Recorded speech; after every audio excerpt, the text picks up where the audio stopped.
Streets need it.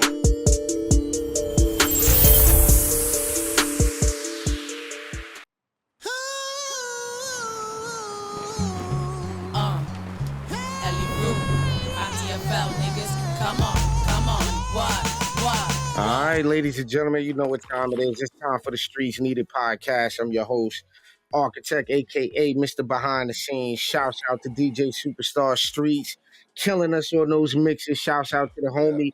Today we are joined by none other than my brother from another, my partner, Big Stu. Founder of DFL Entertainment. You know, we're gonna get into all of that good stuff. How you been, brother? How's everything? I'm chilling, I'm maintaining, and yourself? I'm good, bro. No complaints. We doing this on the Easter Sunday, you know, so happy Easter to all of those that celebrate that and everything else y'all celebrate, you know what I mean? But yeah, listen, so we doing the Streets Needed thing. But before we talk about that, we gotta get into the history of Big Stu, what that DFL means and all of that stuff like that. So for those who don't know who you are, give them that introduction. Who is Big Stu? How did you get into this hip hop game? How did I get into the hip hop game? Well, I was an artist at first. Had two groups that came out before anything really got popping. Had a group called Bronx Bandits. Then I had another group called Usual Suspects with Tony Sunshine, which he was Spanish Fly back then, and another guy named Chance was Larry Ellis. When we started doing music together, we teamed up with this older brother that was in the game. Y'all probably might be familiar with it. He was from the Force MDs. He was a producer. So he the one that schooled me how to make a song in general. 8 bars for the hook or 4 bars for the hook, 16 for the verse or 24. So with that information, later on in life, when I came into a little bit of bread, I started my own company called DFL. But with DFL, we started out doing parties first. And that was a whole nother team, which consists of Shy, I don't want to miss nobody, Heroes, D Smooth, Smalls, Tony Sunshine, Chance. We had some brothers from Queens too. That was a part of our clique too. But I don't want to miss out no names in general. So I don't have their names on cap. It was a while ago. All right. Then, being that we was throwing parties, we took our little adventure into performing at the parties because we noticed that we was able to entertain a crowd. And from there, once again, I came into a little bit of bread. I just came home from jail too. I was incarcerated, and unfortunately, I had to do a little 4 to 12. So all of this happened when I came home from jail. I had to get a job, and I got a security job. And fortunately, I ran into another childhood friend, which was Sonny Chiba. He was part of Camp Low. He was just doing something at his producer's house. Wait. You talking about Lucchini? This is it, Camp Low, right? Yes. For those who don't know, we got to give them the history so they hear these names, you know what I'm saying? So Sonny Chiba is the guy that they say Jay-Z stole his swag or sound so much similar to him. I'm not saying it. You go to a record and you can hear the record and it's stuff out on the internet where they explain that Jay-Z came and took the record after they was on the record. Mm-hmm. So, and that's going to be in the documentary because Jocko was my partner, and I'm coming out with a documentary called Down for Life docu-series. Right. He'll be breaking that down in the docu-series too as well. Right. So, moving along, when I got with we throwing these parties as well as Sean Waters is teaching us how to make music. We started performing at the parties. Mm-hmm. Fast forwarding, getting up with Jocko, I had a little bit of bread, ran into Sonny Chiba. He introduced me to Jocko, and that was around the time he was dealing with Aaliyah, and he was also dealing with Jay-Z too. He was part of Rocket Block with Ski. And when I came into the picture, I think everybody not departed, but they was getting so much bread, they was doing their own thing. They like separated a little something. And Jocko started doing music with me, basically. He said he didn't really want to deal with the artists because he didn't want to go through the conflict of dealing with artists. Later on, I had to find out about that. And he pulled me in and showed me how to get a record out there when it was white label and when it was vinyl. So we're going to the moms and pop stores back then, and they knew him as a producer, so they was getting records off consignment, and sometimes it was up front, and sometimes we had to wait till it's sold. Had a list of artists that I recruited and found at the time, and I humbly stepped back because I was an artist too as well. So I had this idea when I was incarcerated, and actually it was with this brother named Bob Cagle. Coincidence, Bob Cagle is the guy that whispered in Biggie Smalls' ears and told him to take rap serious when he didn't want to rap no more, and he was down south getting money. Speeding it up to where people be like, yeah, you don't know. I mean, your man Rob wasn't connected to Biggie. He's in the pictures with Mark Pitts and Biggie. And I'm gonna send you that pic, so that'll be popping up on the screen. And he also, I don't have the flick, but it was me, Mark Pitts, Biggie Smalls' moms, and Rob. We took a picture in Jimmy's Bronx Cafe.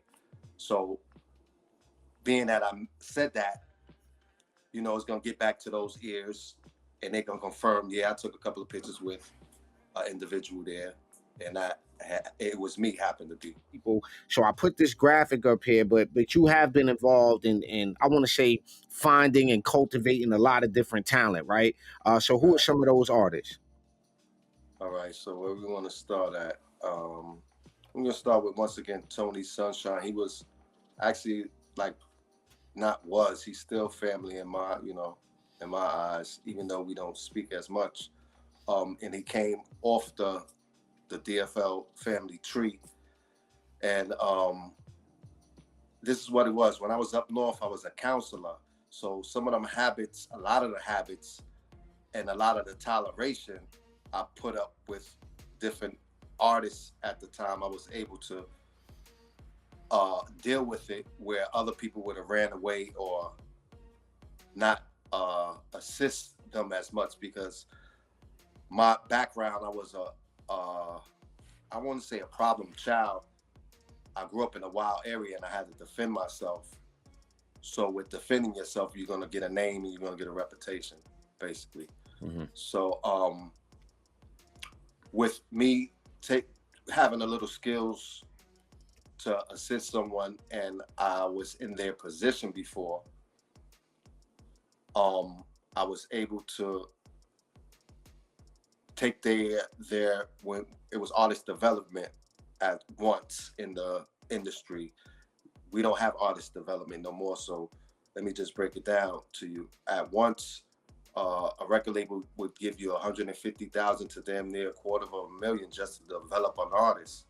You wouldn't come out with no music or anything. They would just be doing demos on you and moving you around the circuit, right? And to be able to be in front of a camera and know how to address your audience and pull in your audience. So it could be a 6-month demo deal.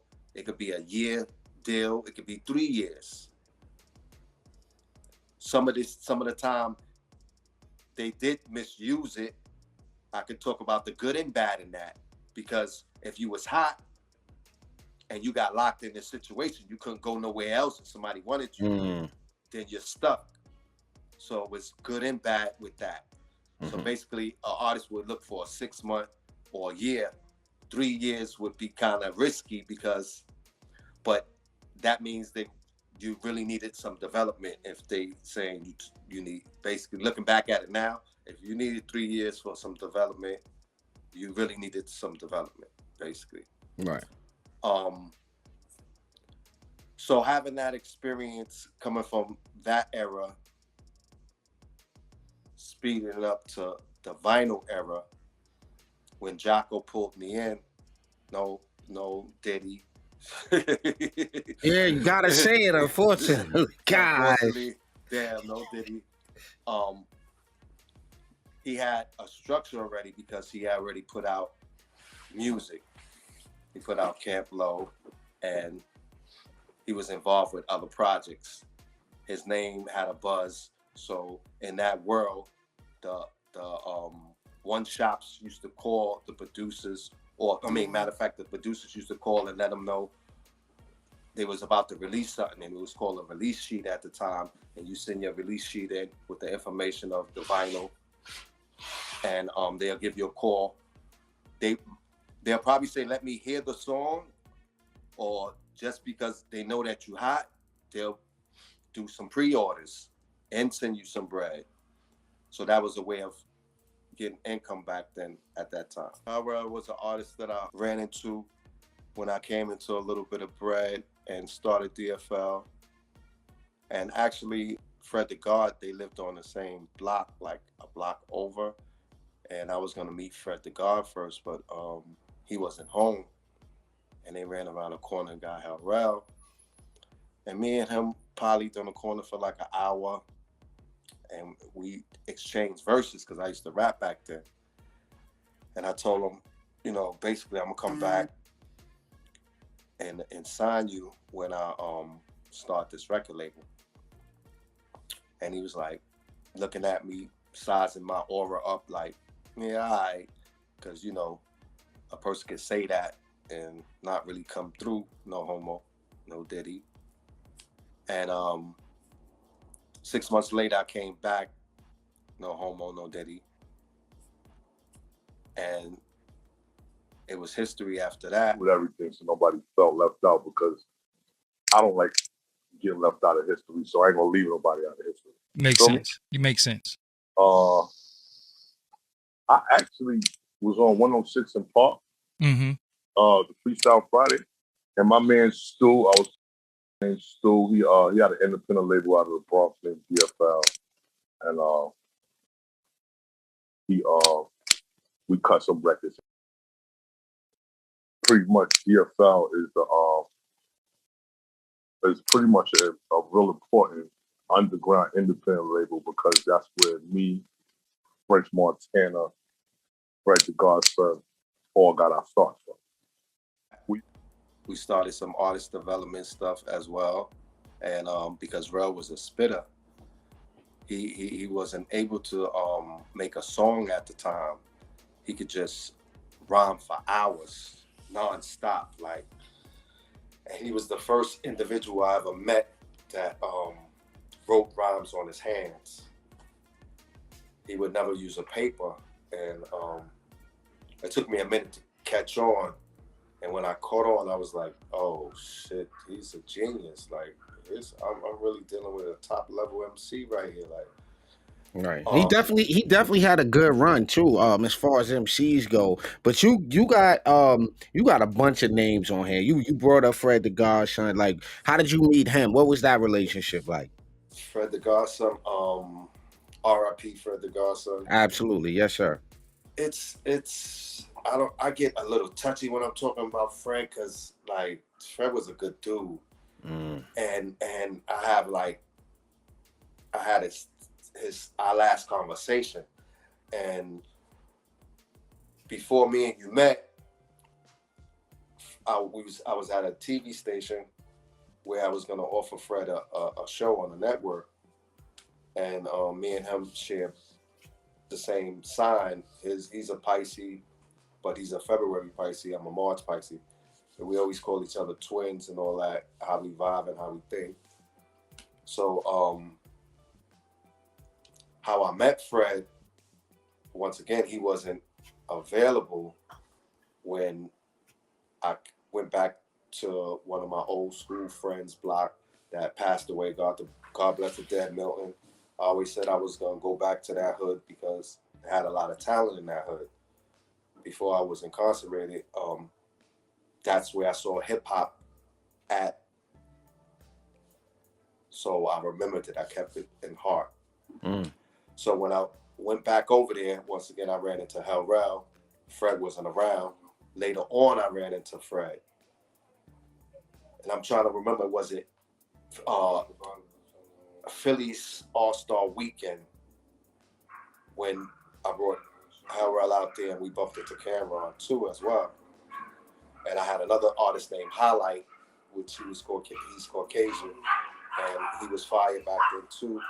He was on a lot of the Hood Life Cypher DVDs, battling as well.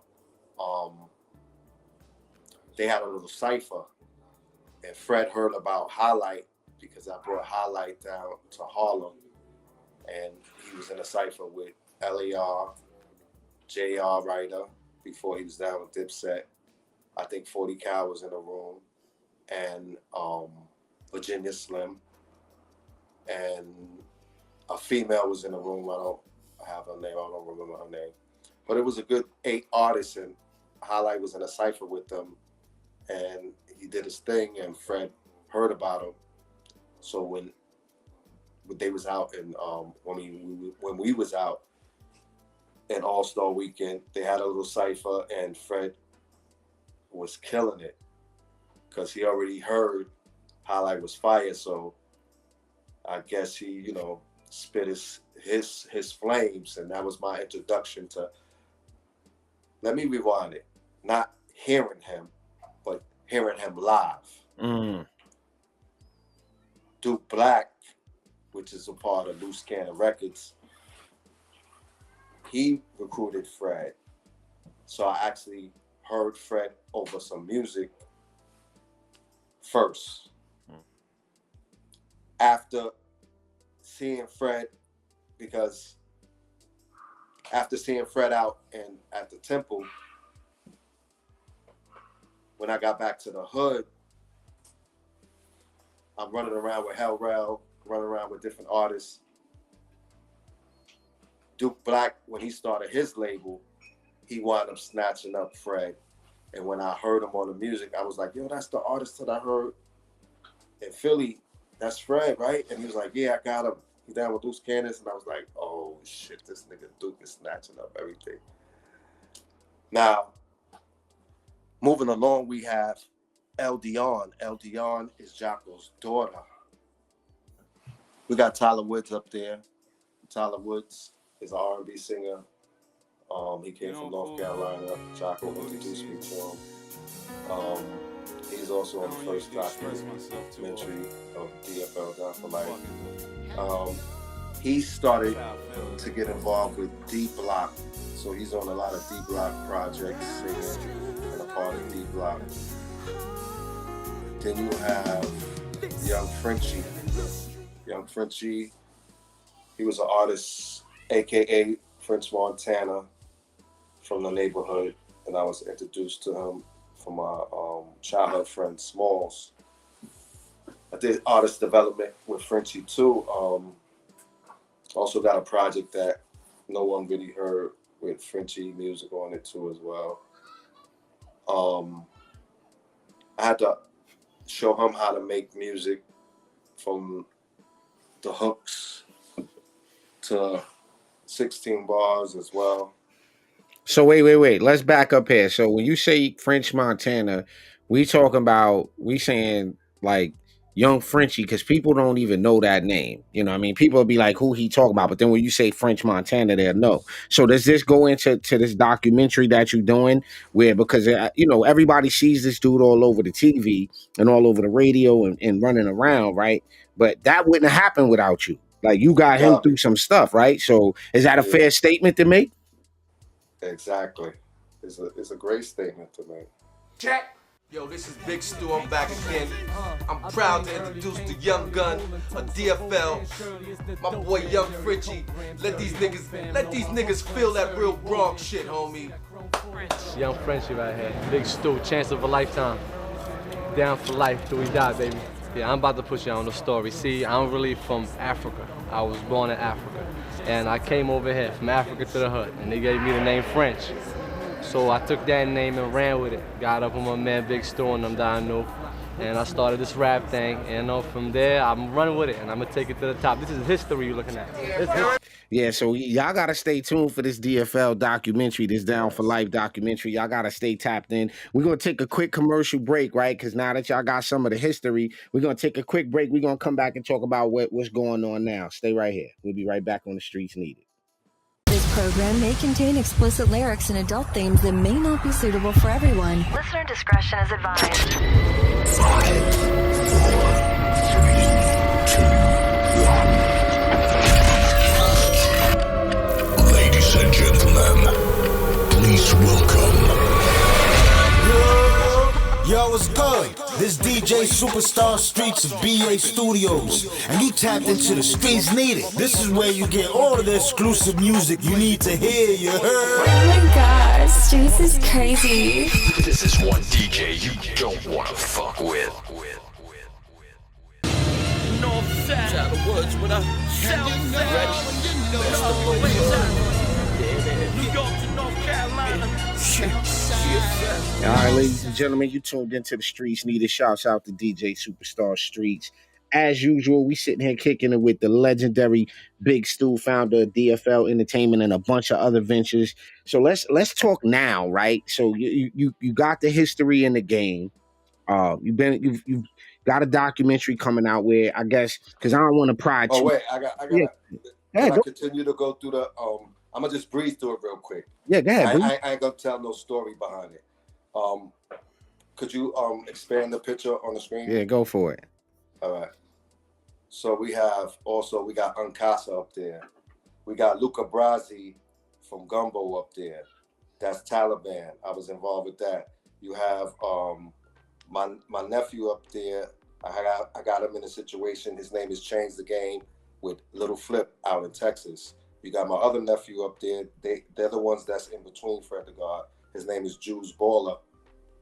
He got a situation with Zoes from Miami and Wyclef. This is the next biggest thing. Again! Jules! Come out here, man! I think you're the next biggest thing, man!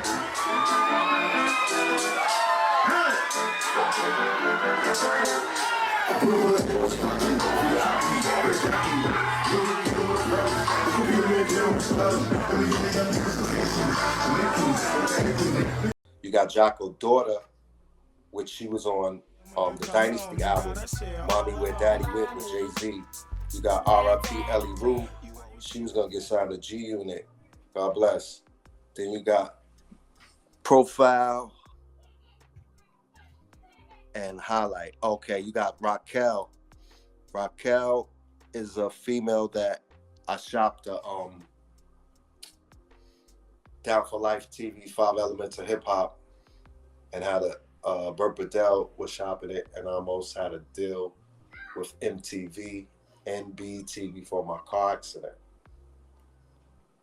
So and Uncasa from Dipset as well, I worked with him. Shouts out to the homie Young Casa. That's my guy right there. I got a lot of love for that dude.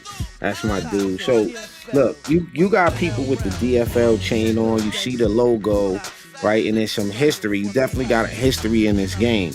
So, let's talk a little bit about this new movement, The Streets Needed, right? We came together to kind of give artists an outlet and give them somewhere to go that they could put out material and let the streets hear it, not just digitally, but we doing, physical as well. So talk a little bit about that and how important it is that artists do have an outlet other than the saturated, streaming platforms, that they have an outlet like this where they could come do an interview, get on a mixtape or mix series and be heard.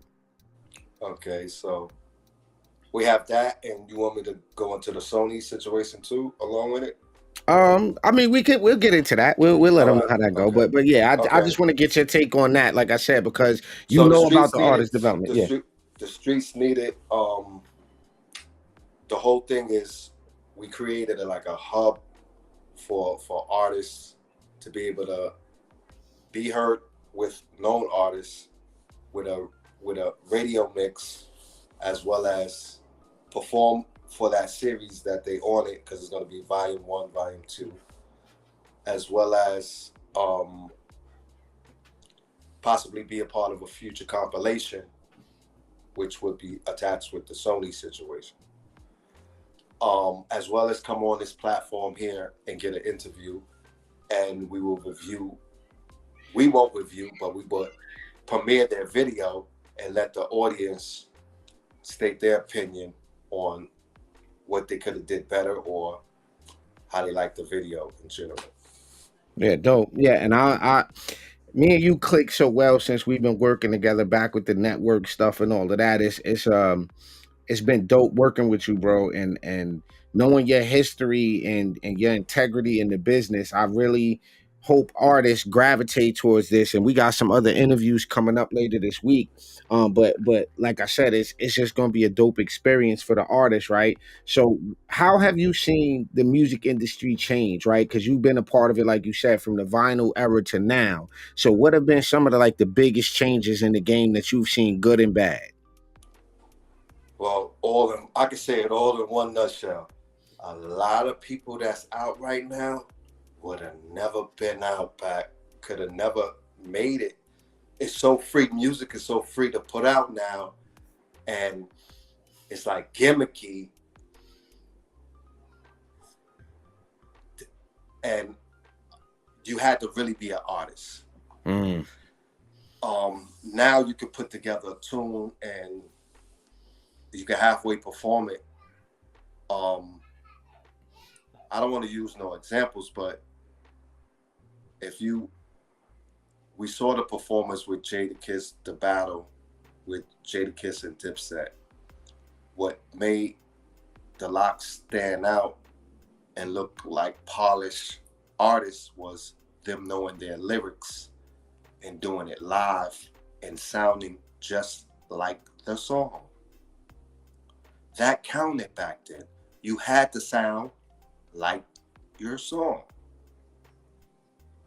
If you did anything other than sounding like your song, you cheated or you wasn't looked at as an MC on that level.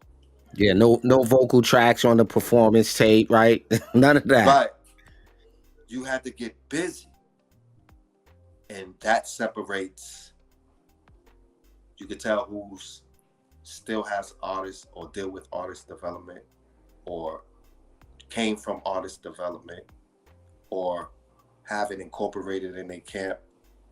And if they're looking at this interview, they could probably say, that's why I'm different.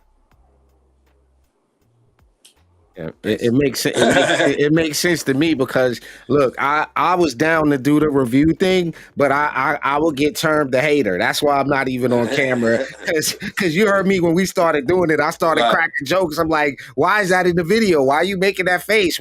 Is that real money? Really, the Temu jewelry? I start going ham, and then we gonna have to fight somebody when we see him. So we gonna stay away from the review thing. But look, ladies and gentlemen, we're gonna keep the review, but we're gonna stay away. No, we're gonna stay our opinions out of it. We're gonna let y'all decide. Good catch, Stu. Good catch. But look, tell them where they could find this documentary because that's an important piece of what we're doing, and that people understand the history of some of these artists that you named. And I know there's a lot of controversy surrounding artists like French Montana and things that I'm not gonna ask you about in this interview because I don't want to give too much away from the documentary. But just give me, talk to me a little bit about when that documentary is gonna come out, and when can people look forward to that?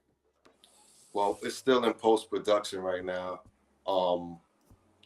We have a lot on our table, so I pushed it to the side while we got this project together, as well as this project will probably be inserted inside the documentary, showing where I'm at today too. So it serves its purpose to be put on pause for a second while we get this together, so it could be also a part of the documentary of where I'm headed with it. Cross promotion. It is what it is. Yeah, absolutely. But to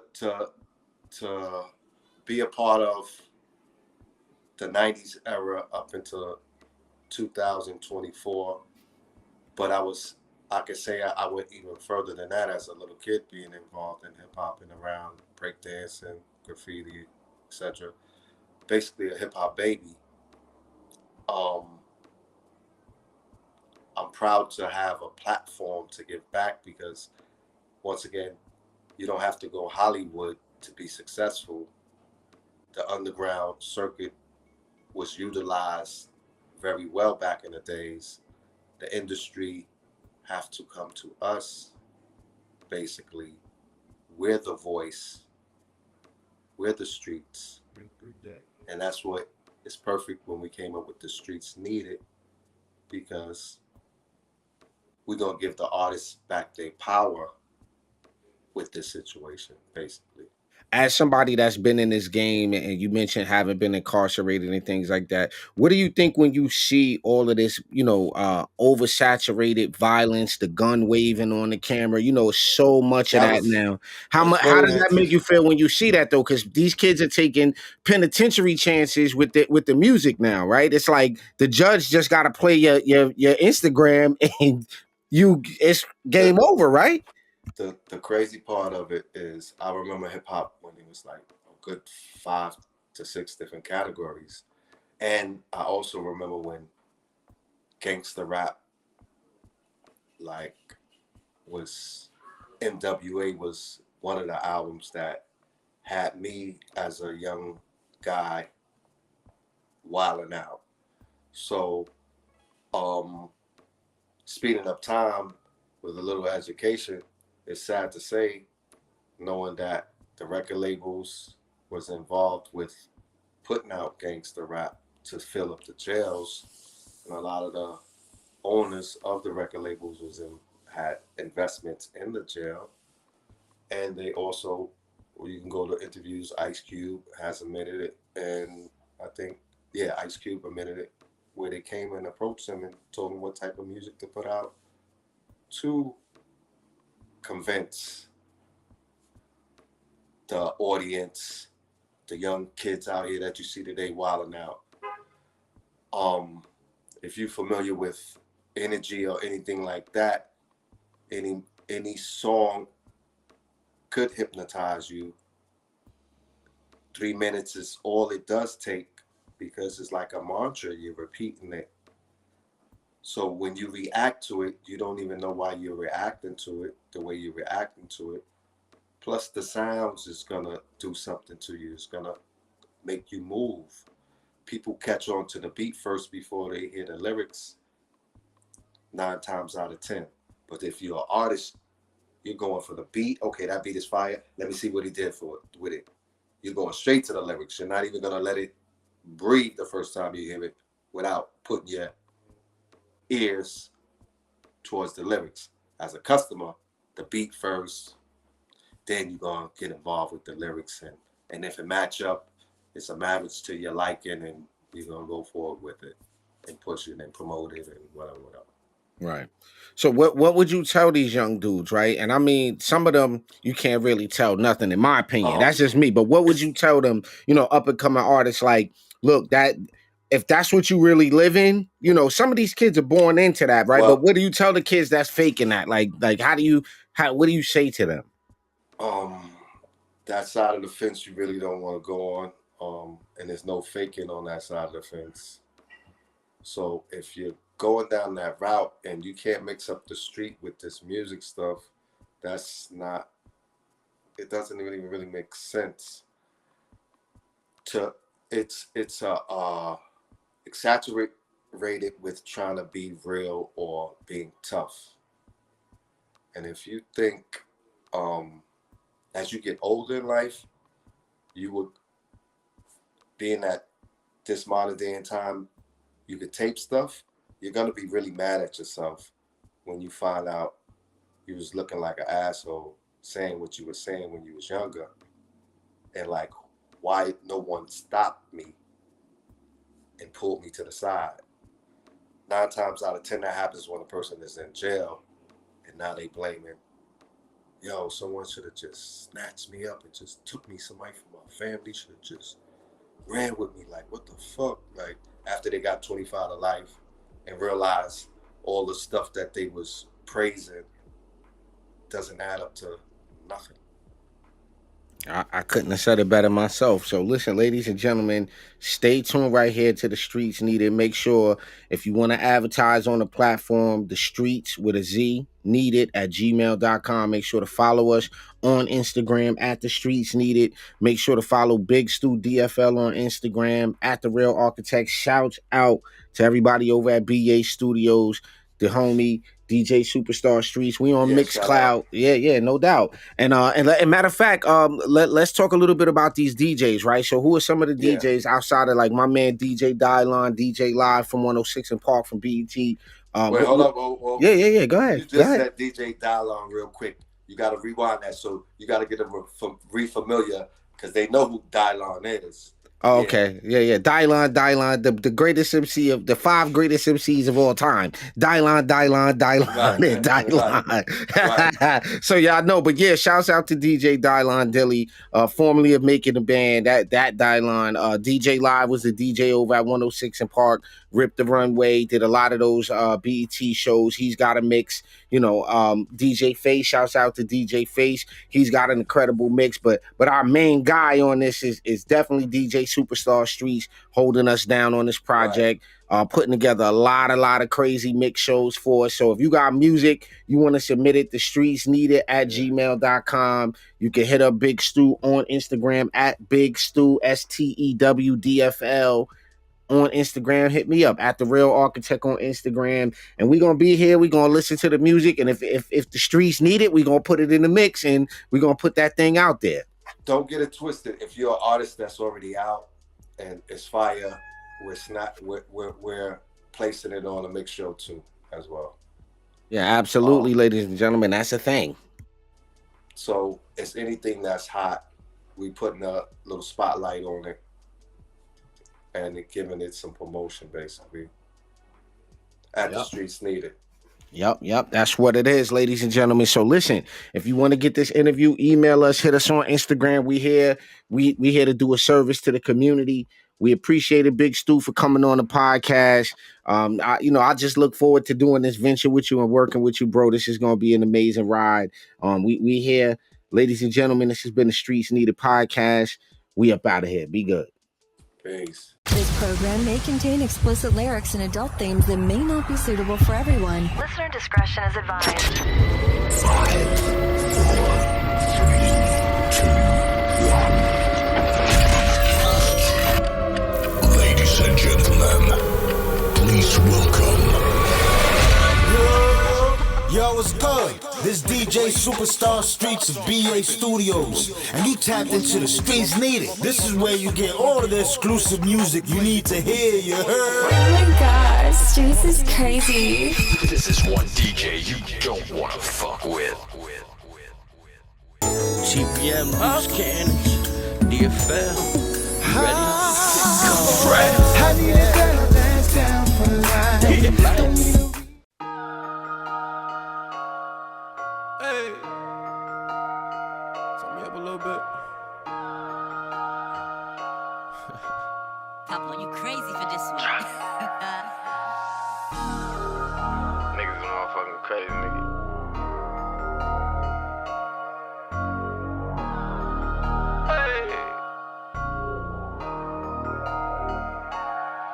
I heard you get money for real. I heard you had signed you a deal. I seen you go pop like a pill. Keep them sticks in the mouth for the drip. And my body so hot I can feel. And I'm always too strong like a whip. Let me show that my son and my whip. Let me show that I'm straight and that's real. I heard you get money for real. I heard you had signed you a deal. I seen you go pop like a pill. Keep them sticks in the mouth for the drip. And my body so hot I can feel. And I'm always too strong like a whip. Let me show that my son and my whip. Let me show that I'm straight and that's real. On my way to the bed like a flip. Hey, young nigga too fly like a lip. Better ride me a boat like a lip. And my ladder too strong I can hit. And I'm saucing too much I can stick. And that ass is so fat I can sit. From the front, from the back, from the rear. Keep a pack, get it back like a grip. All these honey, young nigga gon' run it up. Fuck a bro, man, I need me a Bentley truck. Lift a skirt, nigga, that with a pistol tuck. In the club, better knock it if you buck. Shoot the dice and you better not press your luck. Like a pussy there, but your melon open. Once you up there, leave your body soaking. All the drip like I jumped up out the ocean. I heard you get money for real. I heard you had signed you a deal. I seen you go pop like a pill. Keep them sticks in the mouth for the drip. And my body so hot I can feel. And I'm always too strong like a whip. Let me show that my son and my whip. Let me show that I'm straight and that's real. We getting money for real. Used to get money from krills. Now that hate they be coming is real. But my shooters, they love me for real. I got niggas that still in the field, and they getting that money for real. And my money is clean as the wheels, so the hoes they be wanting to chill. She said she love me, I told her to chill out. Bitch, I got a wife and can't let that shit spill out. Cardio muscle and flesh when the pull out. Smoking out loud at the plug for the lookout.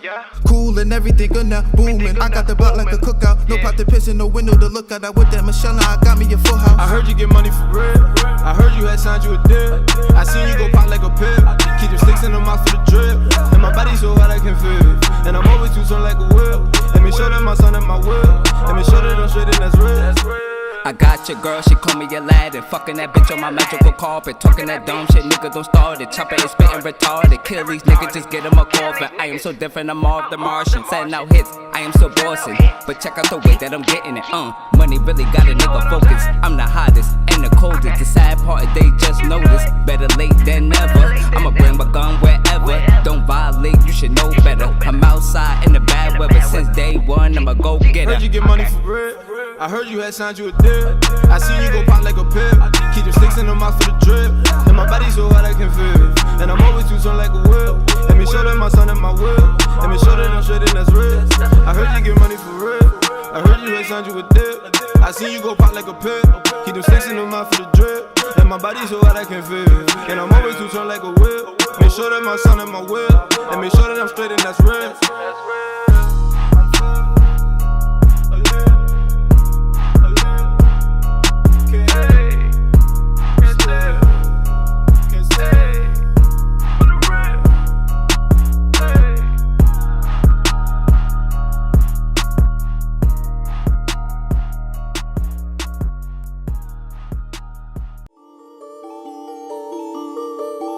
Streets need it.